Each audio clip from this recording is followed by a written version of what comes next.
O que tem de filho do diabo mercenário atrás de púlpito hoje engravatado, de Bíblia na mão pregando, falando Jesus, Jesus. O que tem hoje é impressionante. Parece que Pedro estava assistindo uma televisão.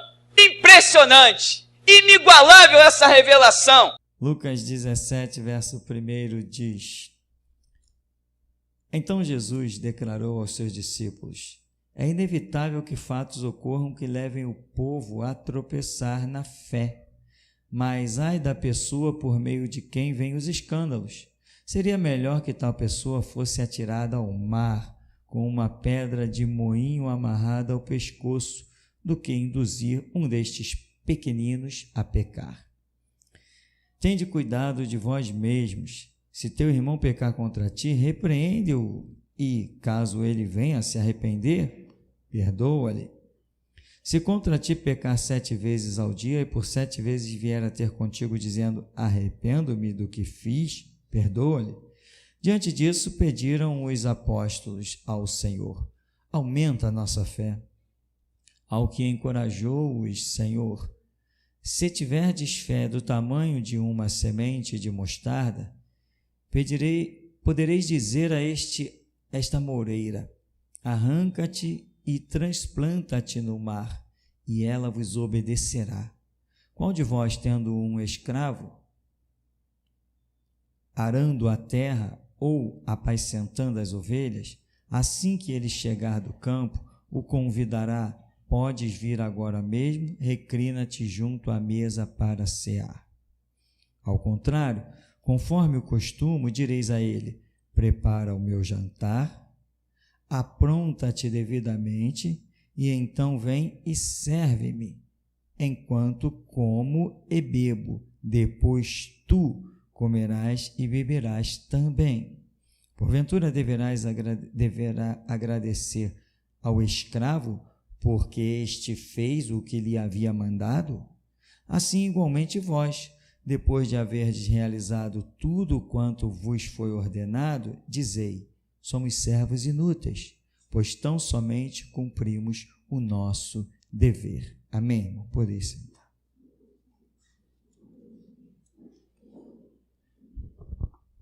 Irmãos, a Bíblia é uma coisa impressionante que não adianta, pode passar o tempo, pode aparecer os falsos estudiosos, podem dizer o que for. Quando você lê a Bíblia com o coração sincero, esse livro fala contigo.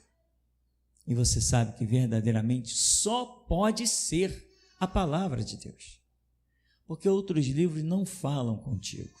Isso é uma experiência pessoal que eu estou relatando, mas isso não é só uma experiência minha.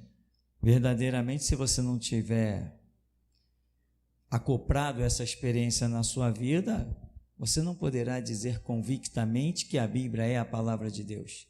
Você só poderá dizer que a Bíblia é a palavra de Deus o dia que este livro falar com você. Senão não tem como. Muita gente tem esse livro, mas apenas como um livro. Ele nunca falou com certas pessoas, então a pessoa está morta, né? A letra mata, mas o Espírito vivifica. Jesus falou: a palavra que eu vos tenho dito é Espírito e vida, ou seja, a palavra é também Espírito e é vida. Então, não é apenas palavras, né? Aqui Jesus fala algo que eu acho interessante, quando ele diz: então Jesus declarou aos seus discípulos: é inevitável que fatos ocorram que levem o povo a tropeçar em quê? Na fé. Mas ai da pessoa por meio de quem vêm os escândalos. Ou seja, Jesus está falando de fatos que ocorrerão aonde? Aonde existe fé. Então Jesus está falando dos prostíbulos católicos? Não. Está falando das orgias do espiritismo, das coisas estrondamente horrorosas dos homossexualismos ocorridos dentro de tantas religiões? Jesus está falando de escândalos dentro da Universal? Não. Jesus está falando de algo dentro da sua igreja, porque ele falou de tropeçar na fé. E lá mais adiante diz: no verso 2, seria melhor que tal pessoa fosse atirada ao mar com uma pedra de moinho amarrada ao pescoço, do que induzir um destes pequeninos a pecar. E pequeninos é a palavra simbólica dos discípulos. Então, Jesus está falando de lideranças que levam pequeninos a pecar, ou seja, líderes que levam discípulos a pecar. E ali nesse meio, aonde há a fé, ocorrerem os escândalos. Então Jesus está falando exclusivamente do meio aonde ele olha e vê o seu povo. E é ali nesse meio aonde ocorrem os escândalos. Aqui no verso 2 chega a ser frisado, inclusive, o fato de que leva pequeninos a pecar. E aí nós vamos entender diretamente que está se tratando de lideranças que acabam perdendo a fé, apostatando e levando multidões para o caminho das trevas. Hoje nós vemos cristãos com o coração voltado para as campanhas da prosperidade, para as campanhas de ser empresário, para as campanhas dos bens da terra. Essas pessoas já tropeçaram, já caíram e já estão em direção à cova, porque o Evangelho não tem este foco, o Evangelho não tem este objetivo. O objetivo do Evangelho é nos fazer entender que Jesus Cristo é o Filho de Deus que veio a este mundo e assim nós podermos buscar o reino de Deus e a sua justiça em primeiro lugar. Acabou. As demais coisas serão acrescentadas. Então, as demais coisas não são o nosso foco. Foco é aquilo que você busca, é aquilo que você centraliza, é aquilo que é o seu alvo. Jesus falou, o primeiro lugar é o alvo, é o foco. O primeiro lugar é o reino, é a sua justiça. E as demais coisas? As demais coisas virão no pacote, mas você não pode buscar. Mas quando a pessoa vai na igreja atrás disso, irmão, você está indo para onde? Hoje é a campanha da prosperidade, eu estou na fé. Ele está buscando os bens da terra, ele está buscando a prosperidade. O foco dele não é reino de Deus e a sua justiça em primeiro lugar. Tu nunca pode entrar pelas portas da igreja depois de ter maturidade, depois de conhecer Escritura, depois de ter recebido o dom celestial e as virtudes do século vindouro, você jamais pode entrar na igreja pensando nas suas deficiências, sejam financeiras, sejam sociais, sejam quaisquer que sejam. Você não pode pensar nessas coisas porque elas vão te arrancar do foco. O foco é Jesus. Eleva os olhos para os montes e o meu socorro vem. O que significa um monte? Monte é a presença de Deus. Então eu elevo os meus olhos para onde? Para onde está a presença de Deus. A igreja é chamada de monte, a igreja é considerada um monte, né? Olhando para Cristo, autor e consumador da sua fé. Jesus disse, eu sou o caminho, quem me segue não andará em trevas. Então o foco é Jesus. E o que é Jesus? Jesus é a palavra que ele nos ensinou. Então, aqui mostra que dentro da igreja há escândalos, e muitos escândalos. Houve um escândalo no tempo de Pedro, Ananias e Safira. Foi um escândalo. Os irmãos poderiam dizer assim, caramba, viu Ananias e Safira? Que absurdo, estavam em nosso meio, mas eram mentirosos, filhos do diabo. Mentiram, viu? Disseram que venderam a propriedade por tanto, mas tinha sido por tanto. Vieram para enganar a Pedro, enganar todos os apóstolos, enganar a todos nós. Foi um escândalo. Mas outros disseram assim, mas não escaparam. Então, irmão, há escândalo e é normal. Jesus diz assim, né? Então Jesus declarou aos seus discípulos, algumas versões dizem é normal, essa daqui diz assim, é inevitável que fatos ocorram que levem o povo a tropeçar na fé. O que é algo inevitável é algo que vai acontecer. É algo que é impossível que não aconteça, ou seja, isto é o inevitável, é aquilo que não se pode evitar, não se pode impedir. Mas ele está falando que é um meio onde existe a fé. Resumindo, é aqui, dentro dessas 4 paredes, dentro dos nossos conceitos, não necessariamente nas 4 paredes, mas dentro dos nossos conceitos, porque temos dezenas de irmãos lá fora que não estão dentro dessas 4 paredes, mas estão nos conceitos do Evangelho. Então, dentro desse conceito da fé, Jesus está dizendo, é inevitável. E nós vemos na própria Bíblia, pessoas que traíram, sem contar Judas, nós tivemos, lendo os livros de história da igreja, nós tivemos vários casos. Flávio Josefo descreve vários traidores. Os livros de história da igreja, vou dizer comuns, que você encontra facilmente, que não são dos grandes estudiosos, eles relatam diversos casos. Quando o comunismo começou a dominar, quando Hitler começou a dominar, pastores venderam o seu rebanho para Hitler, venderam o seu rebanho para os comunistas, eles fizeram milhares, talvez na cadência, milhões tropeçarem. Isso não é para você se escandalizar. Jesus está dizendo que os escândalos virão, já que você foi alertado de escândalos, então você não tem que se escandalizar. Você se escandaliza com aquilo que é repentino, aquilo que é uma surpresa. Caramba, eu não estava pensando nisso. Você se assusta com aquilo que você não imagina. Você vem passeando num beco escuro, de repente um cachorro, pode ser um cachorro do tamanho de um ratinho, ele começa a latir, au, au, au, você não estava esperando aquilo, você dá um pulo. Alguém diz, que é isso? Está com medo desse cachorrinho aí de 10 centímetros? Você vai dizer, não, medo não estou, foi o susto, eu não estava esperando.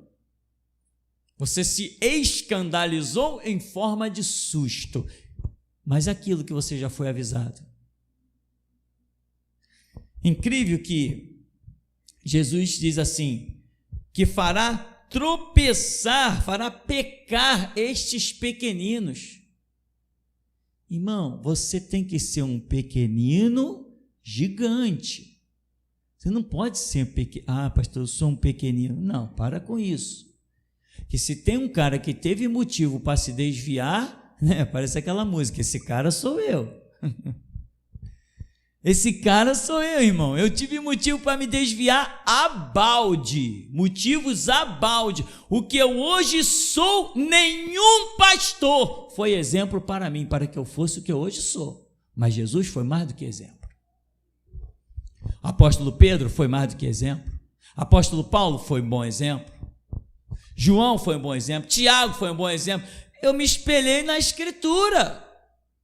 Porque se Deus reservou esse livro, meu irmão, ele é mais do que o suficiente para que você seja um tição tirado do meio do fogo. Para que você envergonhe o próprio diabo quando ele aparecer para tentar te acusar. Então, eu não tive exemplos. Que exemplos eu tive? Batista? Mas eu olhava aquelas cenas e eu dizia assim, não, isso não condiz com a Escritura. O Espírito Santo está me testificando algo diferente. Então, enquanto muitos diziam assim, presta atenção, enquanto muitos diziam assim, não, eu vou embora, viu o que o diácono fez? Eu vou procurar outra igreja. Outros diziam, não, eu vou ficar em casa mesmo. Não, viu aquele lance lá com o pastor? Eu vou sair fora da igreja. Enquanto as pessoas olhavam para erros e se enfraqueciam e iam para o inferno, eu olhava para erros e me fortalecia, dizendo: eu não posso ser igual a ele. Nenhum erro me enfraquece. Nenhum erro é exemplo de fraqueza para mim. O que quer que eu veja, lembra daquele filme? Efeito Colateral?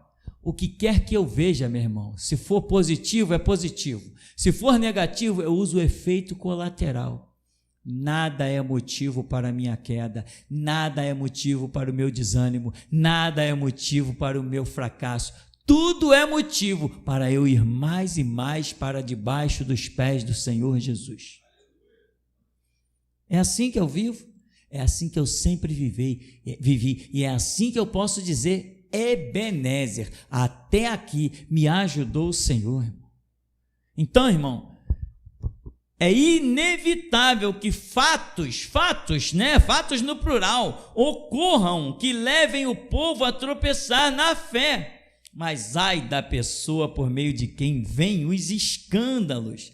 Seria melhor que tal pessoa fosse atirada ao mar com uma pedra de moinho amarrada, ou seja, seria melhor que essa pessoa fosse morta, assassinada lá, que ela morresse, sem chance de escapar, com uma pedra amarrada, uma pedra de moinho, aquela coisa absurda, que pesava sei lá quantos quilos. Uma pedra daquela era o peso de 5, 6 pessoas, amarrar no pescoço de um e jogar ele dentro d'água, manda ele escapar. É certo que o camarada ia morrer. Jesus disse: é melhor isso do que fazer desviar um dos pequeninos. Olha o valor que você e eu sempre tivemos aos olhos do Senhor Jesus. Isso não te basta para ficar de pé? Isso não te basta para ter força? O amor do teu Senhor, a graça que Ele derramou por ti? Isso não te basta? E é por isso que nesse ministério aqui, meu irmão, uma vez até uma pessoa ligou para cá: pastor, eu queria saber o que você ensina aí na sua igreja, porque o meu marido, depois que foi para a sua igreja, está terrível. Na minha igreja, o meu pastor falou: de qual igreja você é? Eu não queria falar, eu forcei a barra, falei: eu vou desligar o telefone. Qual é a sua igreja? Não, eu sou da igreja batista. Na minha igreja, o meu pastor ensina que a família está em primeiro lugar. Eu cortei o papo e falei assim: não, teu pastor está louco. Em primeiro lugar é Deus, em primeiro lugar é o reino de Deus, a sua justiça, em primeiro lugar é Jesus. Família, a gente perde uma aqui e encontra outra na próxima esquina. Mulher, a gente sai de uma aqui e pega outro casamento na próxima esquina. Casamento, a gente pode ter 10, 15, 20, mas Jesus só temos um. Ah, mas é isso que vocês ensinam na sua igreja? É isso sim, você me dá licença que eu estou ocupado. Pá! Aquele telefone, como é que chamava? Convencional, né? Hã? Convencional. Aquele telefone convencional era bom. Sabe por que ele era bom? Porque tu podia bater na cara dos outros. Esse celular não serve, não dá para bater na cara de ninguém. Essas porcaria. Eu gosto de telefone de gancho, para a pessoa escutar: esse cara bateu o telefone na minha cara. Então, irmão, aí a pessoa não se contentou. Passou meses. Quando eu olho, a pessoa está na porta da igreja. Ah, pastor, eu queria falar contigo. Eu reconheço que você é um homem de Deus. Eu falei: não, eu queria falar contigo. Eu posso falar contigo? Eu falei: eu já estava irado. Eu falei: não, agora não, só se for depois do culto. Era um culto de domingo de manhã. Deixei de molho aí na cadeira, irmão. Aí fui falar com a pessoa. Não, pastor, sabe o que é? O meu marido não me obedece. Eu falei: tá, entendi. Falei: mas a regra não é essa. A Bíblia diz que a mulher deve, se alguém tem que obedecer a alguém, a Bíblia diz que é a mulher que obedece o homem, não o homem a mulher. Não, pastor, eu sei, né? Mas aí vai, irmão. Não adianta. Como que você ouve a palavra e você quer contender com a palavra clara, óbvia? Se tem que ter um comando dentro de casa, tem casal que consegue, né? Não, dentro de casa é 50% eu, 50% minha esposa. A gente comanda junto. Parabéns, eu até preciso aprender essas lições. Isso é muito poderoso, isso deve ser uma virtude. Olha que ainda não foi dada a todo mundo, não. Porque a minha Bíblia, eu não sei o que diz a de vocês, mas a minha Bíblia diz que aonde tem duas cabeças de comando, aí tem uma divisão e não união. E as pessoas dizem, não, a gente comanda a coisa junto. Junto dá a entender que há uma união, mas a Bíblia diz que tem uma divisão, ou seja, não está existindo um comando. Parece. Não, nós vivemos muito bem, nós vivemos em paz. Tá, e qual é o comando da casa? Não é tanto a minha vontade quanto a vontade de fulano. Irmão, isso é muito bonito, isto é maravilhoso, mas não é bíblico. Só isso. Eu não tenho, irmão, cada um toca a sua vida do jeito que quiser. Amém, irmão? Eu sou apenas um pregador do alto do morro de uma favela chamada Santo Cristo. Eu sou apenas isso. Mas uma coisa eu posso dizer para você: o que eu acredito conhecer de Bíblia, nisso eu aposto a minha vida e não abro mão. Eu não abro mão. Posso até achar uma outra situação bonitinha e maravilhosa, mas se a Bíblia diz que algo tem que ser daquele jeito, irmão, tem que ser daquele jeito. Senão você pode pensar que está numa boa e lá na frente você vai descobrir que perdeu muita coisa lá para trás. Enfim, aí as pessoas chegam aqui, na minha igreja, o meu pastor ensina que tem que botar a família em primeiro lugar, e o meu marido não me obedece, e a pessoa traz 1 milhão de argumentos que não tem a ver com esta gloriosa Escritura. Mas aqui, Jesus está dizendo, seria melhor fosse lançado no fundo do mar, quem faz pecar um destes pequeninos.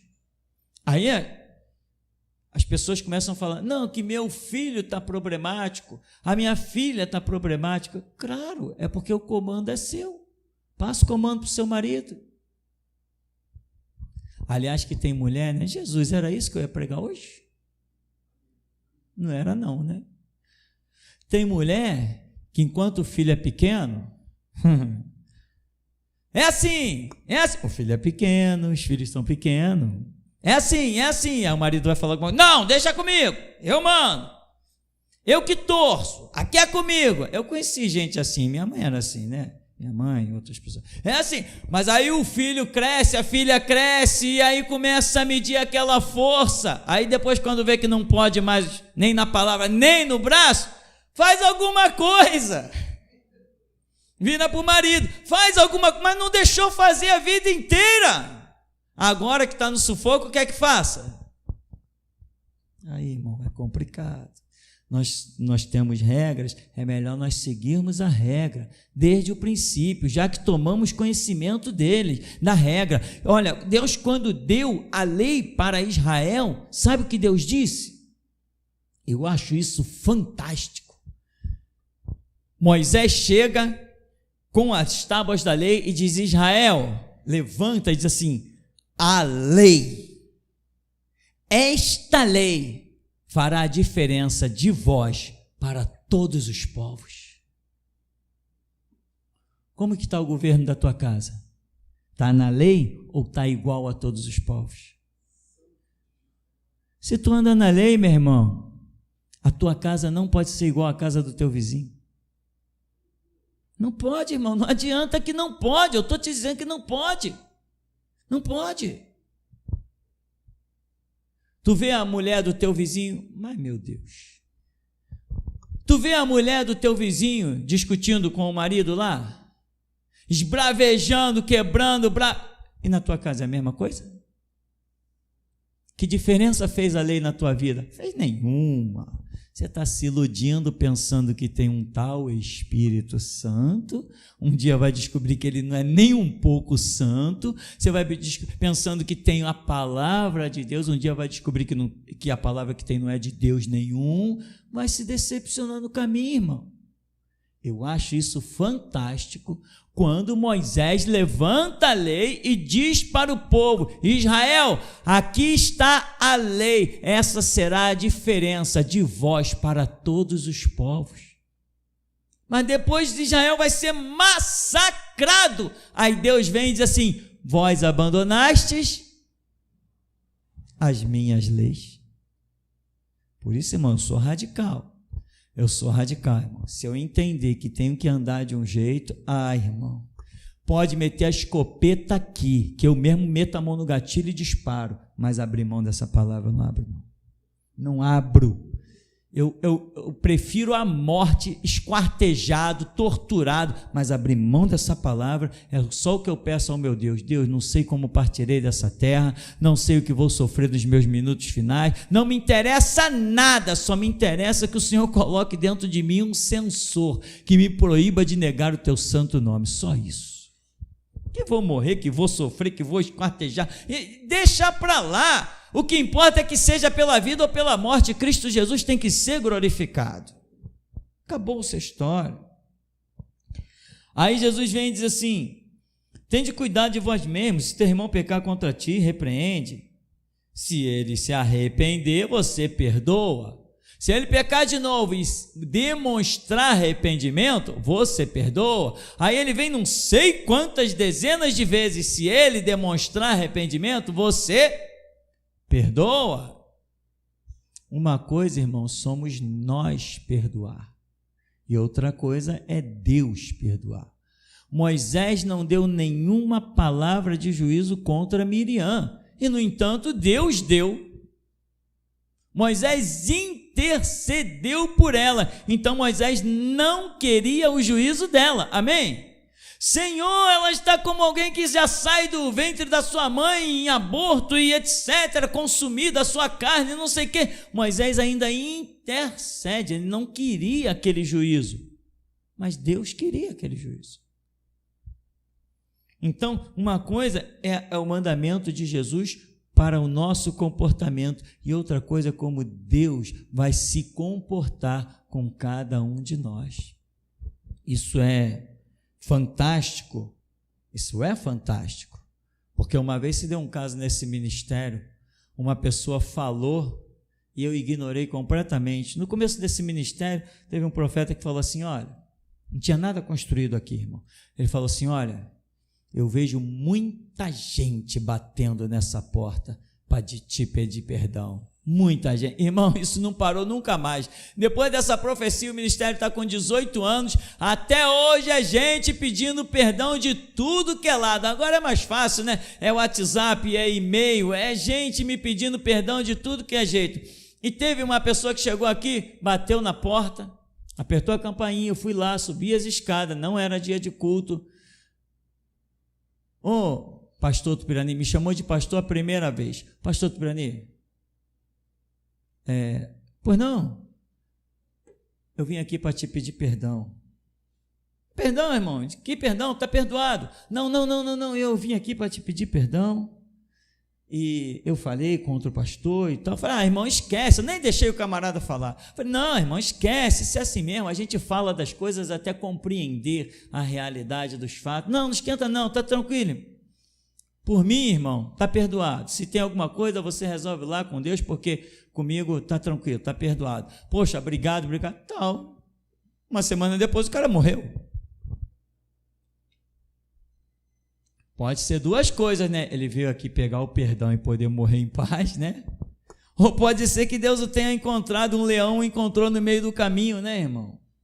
Mas nós, seres humanos, a nossa tendência é perdoar. Porque imagina, irmão, vamos falar de mim mesmo. Graças a Deus a minha mesa é farta, eu não tenho falta de nada, eu tenho onde reclinar a cabeça, eu tenho a guarda de Deus, eu tenho tudo, né? Numa média bem considerável, acima da média, eu posso ir no mercado e comprar. Eu vou esquentar a cabeça com quem falou mal de mim? Você acha que Moisés estava preocupado porque tinha gente lá falando dele? Moisés estava esquentando a cabeça com isso? O povo tem sede, rocha da água. O povo tem fome, lá vem codorniza. O povo tem, lá vem. O povo está com calor, tem. O povo está com frio, tem coluna de fogo. Moisés está esquentando a cabeça com o quê? Eis que está alguém aqui, meu irmão, que eu vou te dizer exatamente igual Moisés. Eu não esquento a cabeça com nada. Nada. Nadinha. Recebi mais uma cartinha, né? Eu estou pedindo permissão a Jesus para ir lá, porque o padrão é não ir, é receber cartinha lá da DRCI, Delegacia de Crimes de Informática. Tem uma aqui ainda que está funcionando uma meia representação aqui na 6ª DP, e eu recebi uma cartinha de lá. Eles não vieram aqui entregar porque eles têm medo de bandidos, né? Mas mandaram pelo correio. Então, eu pedi, Jesus, me deixa aí, que eu tinha tanta coisa boa para dizer, mas, por enquanto, não recebi essa autorização. Mas essa eu te confesso, eu senti uma vontade incrível de ir até lá, dizer umas verdades para eles. Mas, por enquanto, quem sabe, né? O processo fica lá, a hora que eu quiser aparecer lá, eu posso aparecer. A carta estava marcada para dia 21, já passou dia 21, que dia hoje? Já é 20 não sei quanto, mas enfim. Então, meu irmão, a realidade é, muita gente peca, e aqui é interessante, eu vou voltar um pouco lá em cima, meu irmão, que isso me veio aqui na memória e bateu firme. Diz assim, do que induzir um desses pequeninos a pecar. Só queria frisar isso para chamar muito a sua atenção.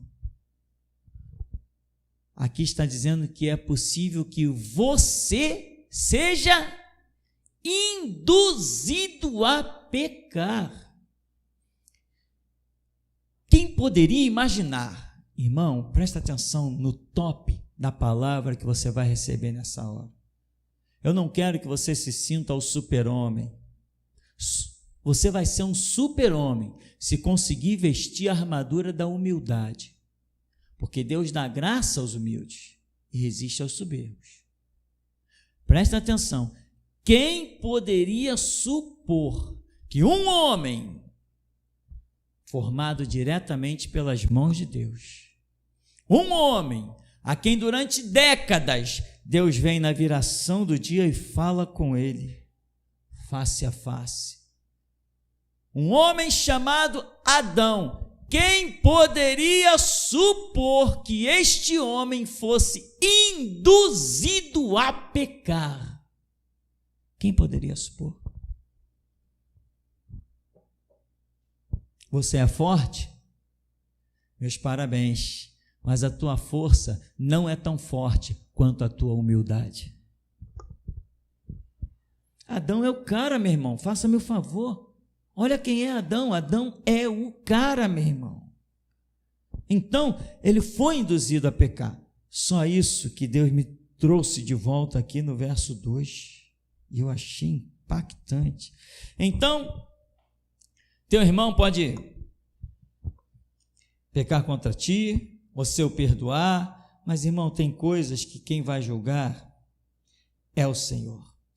Para sem mais delongas, eu quero ir bem no final, que Jesus diz assim, no verso 7, qual de vós tem um escravo, arando a terra, apacentando ovelhas, e assim que ele chegar do campo, convidará, podes vir agora mesmo, reclina-te junto à mesa para cear. Ao contrário, conforme o costume diz a ele, prepara o meu jantar, apronta-te devidamente, então vem e serve-me. Enquanto como e bebo, depois tu comerás e beberás também. O que Jesus está dizendo?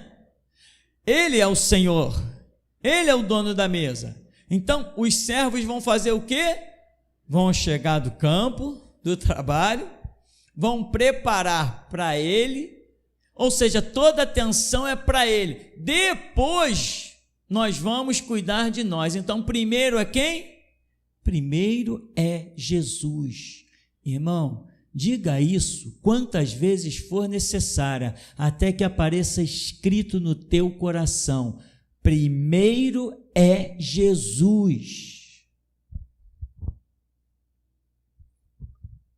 Eu conheci o testemunho de um homem que dizia assim para o filho dele: não se mete com esse negócio de igreja não. Para que isso de igreja? A igreja vai estar sempre lá. A hora que você quiser, você vai para a igreja. Vai primeiro se formar, entra para uma faculdade, consegue um bom emprego. Depois que você tiver com a vida completamente estabilizada, um bom salário, tudo edificado, com bens e etc., quando você já estiver isento desses problemas socioeconômicos do mundo, aí você vai para a igreja.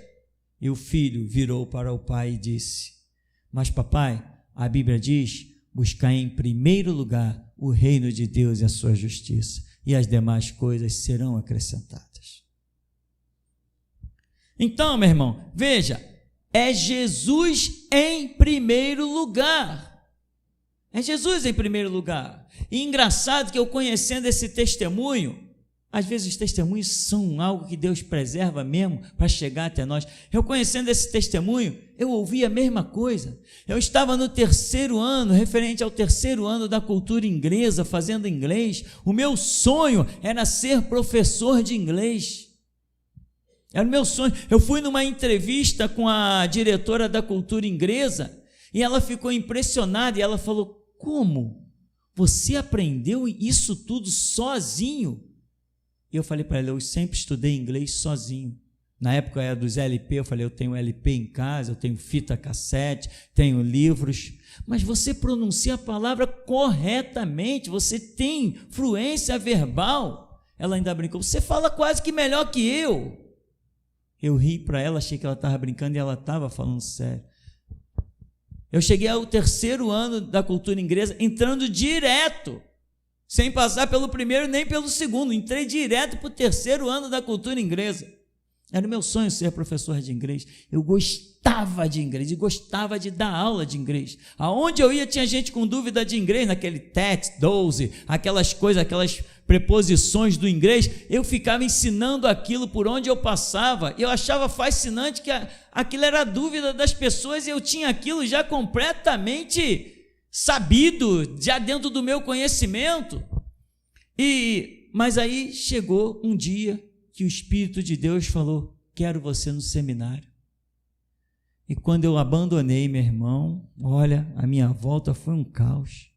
E teve gente que me falou exatamente como a experiência do testemunho que um dia eu tinha ouvido. Alguém chegou perto de mim, alguém que não morava próximo de mim, falaram com essa pessoa: Tupirani, tá doido, vai abandonar o curso de inglês para ir fazer seminário, coisa lá de igreja. E a pessoa veio de longe: rapaz, vim conversar contigo, o negócio é esse, tu querer abandonar o curso de inglês? Eu falei: não estou abandonando não, estou trancando, depois eu volto aí. Não, rapaz, mas primeiro você termina o teu curso, a igreja vai sair de lá? A igreja vai continuar lá parada. Você pode voltar lá, pode resolver essas coisas de igreja a hora que você quiser, o seminário vai estar sempre lá. Termina o teu curso de inglês primeiro, depois que tu tiver, cara, arranja um emprego e tal, depois que tu tiver tudo legal, tu vai para a igreja, tu faz seminário, porque vai continuar tudo lá do mesmo jeito. Eu lembrei do testemunho e eu falei assim: não, mas a Bíblia diz: buscai primeiro o reino de Deus e a sua justiça em primeiro lugar, e as demais coisas serão acrescentadas. O semblante da pessoa caiu, como se eu tivesse cravado uma flecha nela. E no dia que eu tinha que ir para o seminário, quando eu cheguei no ponto do ônibus, eu falei: caramba, exatamente nesse ponto eu pego o ônibus para ir para o curso de inglês. E passou o ônibus que me levava para o curso de inglês, e eu mantive minha mão quietinha. Quando passou o ônibus que ia me levar para o seminário, eu disse: é nesse que eu vou. Ah, Jesus, eu faria tudo de novo. Como eu faria tudo de novo? Primeiro é Jesus. Ele me disse: eu quero você estudando a minha palavra. Se ele dissesse: eu quero você estudando inglês, eu largava tudo para fazer o inglês. Mas ele disse: eu quero você estudando a minha palavra. Eu larguei tudo para estudar a palavra. Primeiro é Jesus. Primeiro não é o teu marido, primeiro não é a tua esposa, primeiro não é o teu filho, primeiro não é o teu neto, primeiro é Jesus. Tá, meu irmão? Um servo age assim, em função do seu Senhor. Senhor, está aqui a mesa, botei a mesa para o Senhor. O Senhor comeu, o Senhor se fartou, agora eu vou botar a minha mesa. Amém, meu irmão? Primeiro é o Senhor, primeiro é a necessidade do Senhor, depois a minha necessidade, Ele supre. Afinal de contas, Ele não tem dito, tu cuida do que é meu e eu cuido do que é teu. Para encerrarmos, meu irmão, diz assim, verso 10, igualmente depois de haver realizado tudo quanto vos foi ordenado, dizei, somos servos inúteis, pois tão somente cumprimos o nosso dever. Irmão, aqui Jesus está dizendo isso no intuito de tentar sustentar a tua humildade, porque cá entre nós, quem dera Jesus achasse servos inúteis, porque ele diz assim, quando vocês fizerem tudo o que vos foi ordenado, dizeis, sois servos inúteis. Jesus já ordenou milhões de coisas nessa terra e pessoas disseram não para ele, pessoas se desviaram da vontade dele, pessoas não quiseram aliança com Jesus em muitas coisas. Então quem dera Jesus encontrasse servos inúteis. Servos inúteis é o máximo que Jesus tem, aqueles que o obedecem. Inúteis no sentido de manter a humildade de servo. Quem é servo não é digno de honras, quem é servo não é digno de méritos, quem é servo não é digno de trono, não é digno de grandezas, não é digno de exaltações. Servo, é o menor. Simplesmente assim. Agora, são os servos que receberão lá galardão e assentar-se-ão num trono junto com o seu Senhor. É promessa dele. Mas aqui, irmão, tenha o espírito da servidão, que isso já nos basta. Então, irmão, sempre que você estiver realizando alguma coisa, para e pensa. Está realizando como um servo, ou seja, o servo é aquele que enfatiza, enfoca primeiramente o seu Senhor. Tem muita gente que pensa que tem ministério. Não tem ministério. Por que não tem ministério? Porque está pensando em si. Não, eu quero ser um pastor. Não, eu quero ser um pastor. Tu não é, tu não tens chamado, tu nunca foste, nem jamais será.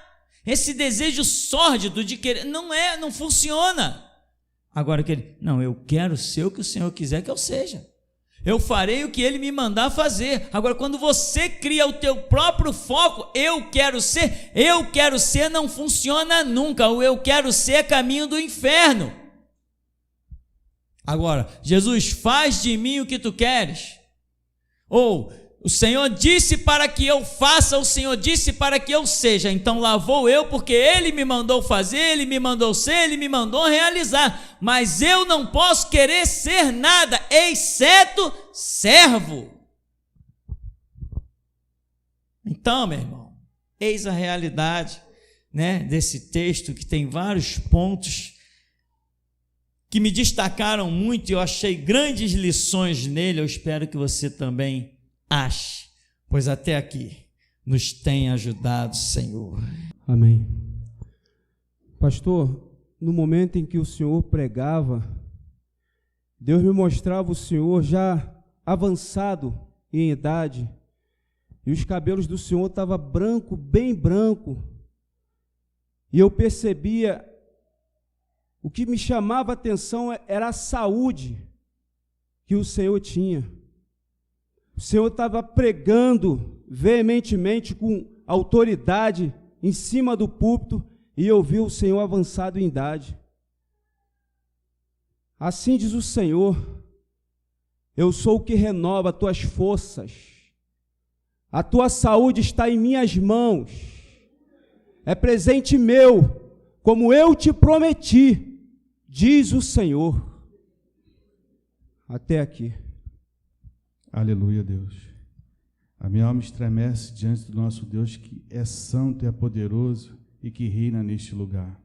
Mestre, a visão que o Espírito Santo me deu, eu vi 2 anjos, e esses anjos traziam em suas mãos várias panelas, e essas panelas foram colocadas aqui na frente.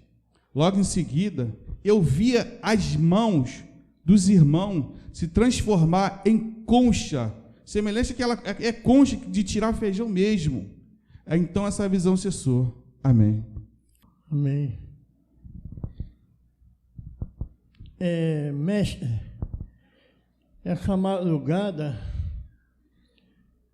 eu fui acordado e o Senhor começou a conversar comigo. E nessa conversa, ele me disse o seguinte: diga à geração de Jesus Cristo e a todas as frases, e você coloca lá no grupo, aquelas frases que você coloca, aquilo dali é para ler e guardar, gravar todas as frases, porque não são igual, não. A frase também é alimento. Aquelas frases que o pastor coloca lá no grupo são alimento também. Sabe aquele medo que você tem da morte, de se entregar com a morte? Começa a ler aquelas frases, começa a gravar aquelas frases, começa a estudar os seminários também. E o Senhor foi falando comigo sobre as frases, sobre o seminário, sobre os cultos, a importância de ler, de estudar, porque é alimento para você, para te dar coragem, para você enfrentar o que há de vir aqui na igreja ainda. O Senhor me mostrava também, pastor, aleluia, a gente pichando com essas amigas, tudo normal, só que de repente o Senhor me mostrou eu não sei se é uma capa preta, tipo daquelas que se usam aí nos magistrados aí para julgar. Como é o nome daquele negócio? Toga, a gente estava vestido daquele pichando. Parecia algo e lembra autoridade mesmo naquilo que estamos fazendo. A gente aparecia todo de preto, mas com aquela roupa por cima dessa roupa preta, pichando. E o Senhor manda te dizer, Ele te usa como um tinteiro na terra. Ele te usa como um tinteiro. Ele te dá inspiração para você escrever.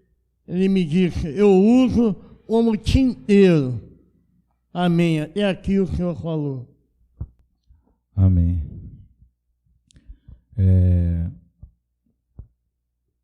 Eu tive uma visão, irmã Dominique, hoje aqui, e via você receber uma bota, dessas botas de metal. Amém. Mestre, eu tive uma visão com 2 anjos, parece um domingo, entrando com um carrinho, com espadas, e hoje essa visão tornou de novo. A mesma visão, o anjo entrando com espadas no carrinho, colocando de um lado e do outro. Amém. Deus me deu uma visão, mestre, onde eu via o irmão Ivanivaldo. Ele recebia uma armadura, ele recebia uma espada na mão esquerda, ele girava essa espada, mas ele não colocava na cintura. Ele andava com essa espada, e essa espada riscava as ruas aonde ele passava. Ele andava com essa espada na mão, e essa espada ia riscando as ruas. E eu vi uma mulher, que eu não sei quem é, que estava do lado dele. Essa mulher recebia uma espécie de vestido, armadura, como eu tinha visto aqui no domingo, que era armadura para as mulheres. Não sei quem é essa pessoa, mas também vi uma mulher do lado dele receber essa armadura. no começo das orações, quando o Senhor estava orando, eu vi o céu se abrir. Então eu vi um anjo, ele conduziu o Senhor. Então eu via abrir-se como se fosse um portal. Só que esse portal, ele tinha um véu. E quando o Senhor chegou ali na frente, eu vi aquele véu se rasgar no meio e cair um para cada lado. Então eu vi quando o Senhor entrou naquele lugar, que era uma sala, e eu observava que nessa sala tinha alguns vasos, e impressionante que esses vasos, eles estavam empoeirados, só que o que estava dentro eram pergaminhos, e saía uma luz muito forte de dentro desses vasos, e o Senhor ia andando. Então, do lado direito, eu vi um livro dourado. Esse livro também estava empoeirado, mestre. E a parte das páginas também brilhava, mas ele estava fechado. E o Senhor continuou andando, chegou num certo lugar onde tinha um trono, que também estava empoeirado, não tinha ninguém nesse trono. Impressionante, mestre. Esse lugar onde o Senhor entrou, tinham várias coisas que pareciam empoeiradas, que pareciam que eram para ser usadas, ainda não tinha sido usada. Foi esse o entendimento que eu tive. E aí essa visão cessou, mestre. Agora, quando a Dayana estava louvando, eu tive uma visão com o irmão Jorge e com o irmão Marcos Vinícius. Eu vi o irmão Jorge abraçar o irmão Marcos Vinícius de frente e ficar assim, um de cara para o outro, de maneira que se formava um vácuo assim no meio. Então vinha um leão passar no meio deles. Depois eu via, mestre, aparecer uma espécie de ampulheta, e essa ampulheta ficava do lado do irmão Marcos Vinícius. E quando eu olhava para o irmão Jorge, ele estava com o semblante muito triste, como se estivesse chorando. E ali essa visão cessava, mestre. Até aqui. Amém. Tive uma visão onde eu vi um grande relógio, mas esse relógio tinha só um ponteiro. E esse ponteiro desse relógio era como um machado de ouro. E ele já tinha seguido. Ele estava como se fosse ali 5 minutos, esse ponteiro. Então desceu um anjo do céu e botou uma espécie de um ferro na engrenagem do relógio, como quem dá corda. Ele deu corda a esse relógio, deu bastante corda para esse relógio continuar girando.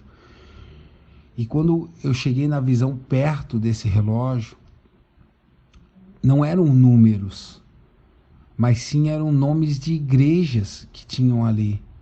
Muitas e muitas igrejas tinham ali. E eu vi como que já tivesse passado 2 e começando a ir para a terceira igreja. Tudo igrejas caídas. Muitas igrejas caídas. E assim diz o Senhor: farei uma obra sem igual e sem precedentes, e todos conhecerão o meu nome, que eu revelei no meio de vocês, o Deus da geração, Jesus Cristo. Um pouco antes dos profetas irem à frente e relatarem as visões que tiveram, eu tive uma visão. Eu vi alguns irmãos específicos virarem como fogo, Só que interessante que não eram chamas de fogo, mas eram como estrelas pegando fogo. Amém.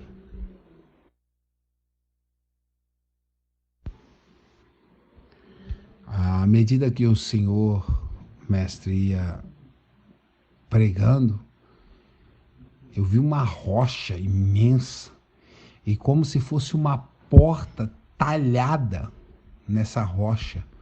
E essa porta começou a se abrir.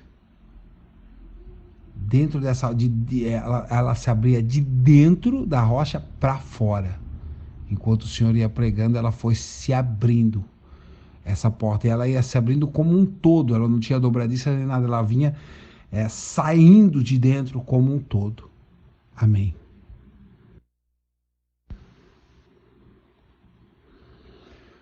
Quando o senhor mestre estava falando sobre o governo da casa, ser do homem, e o senhor falou, Jesus, era isso mesmo que eu ia pregar? Nesse momento eu tive uma visão. Eu vi uma grande espada descer do céu, e essa espada, ela descia do seu lado direito. E ela veio e passou à frente do Senhor. E houve um grande clarão. Então eu vi que o Senhor se transformou numa espada, não igual essa espada que eu vi descer, essa espada muito grande. Mas o Senhor se transformou numa espada diferente. Um cabo aberto, como se... O cabo era aberto como se fosse uma pétala de flor. E essa espada era uma espada, como se fosse uma espada adornada, uma espada muito bela, essa espada.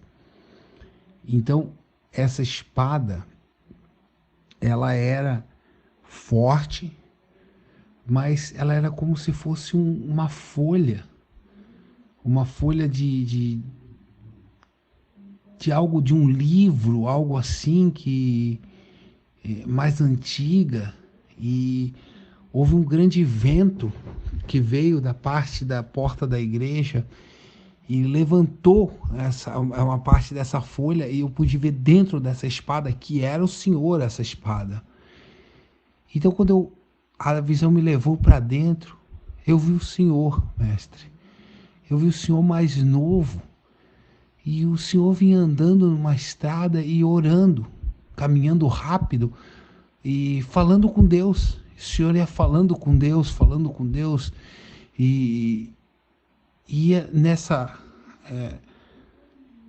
vamos dizer, agitação, o Senhor bem mais novo, assim, estava conversando com Deus, e Deus falou comigo e me deu uma palavra. E assim diz o Senhor: tu és meu. Eu te conheço desde a infância, quando tu adentraste a minha presença, diz o Senhor. Tu sempre buscastes a perfeição e nunca negastes o meu comando.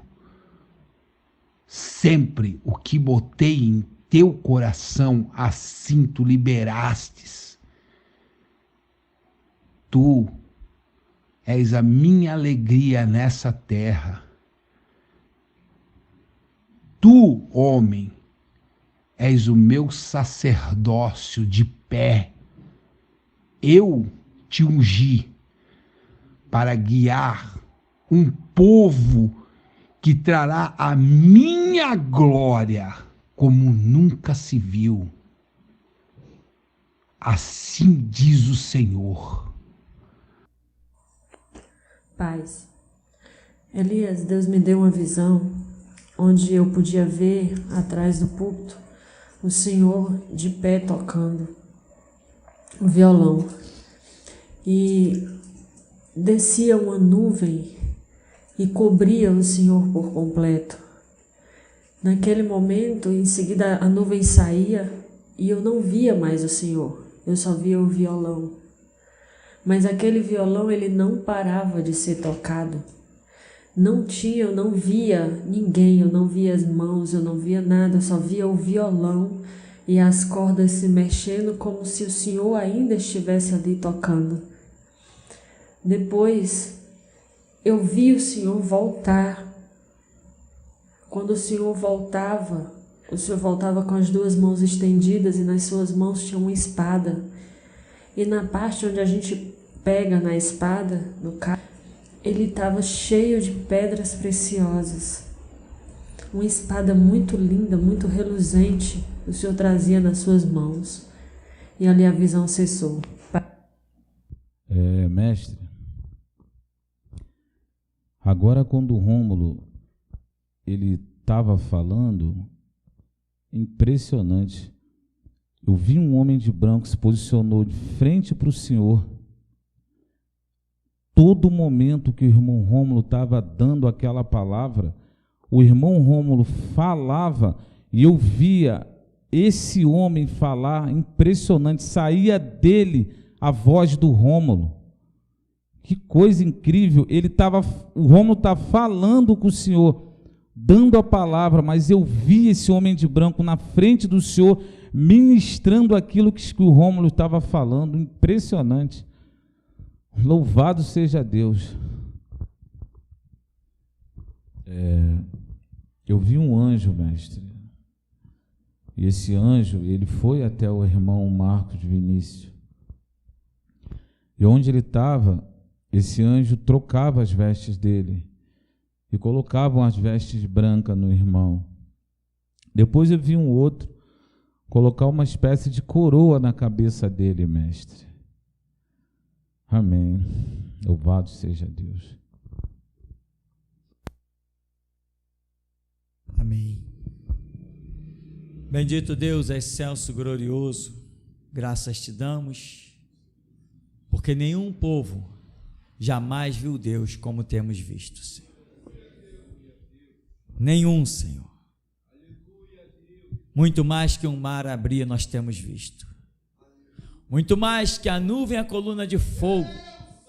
Muito mais que a rocha que deu água aos codornizes. Porque o Senhor não está em mares. O Senhor não está em fogo. O Senhor não está em nuvem. O Senhor é espírito e vida. E como o Senhor Jesus disse, naquele dia vocês entenderão, eu estou em vós, e vós estáis em mim. Pai, para que eles sejam um, como eu e tu somos um. Glorifica o teu nome, Senhor, e seja feita a tua vontade em todas as nossas vidas. Isso te suplicamos, Deus, que a tua vontade seja feita, pois somos e queremos ser ainda os teus melhores guerreiros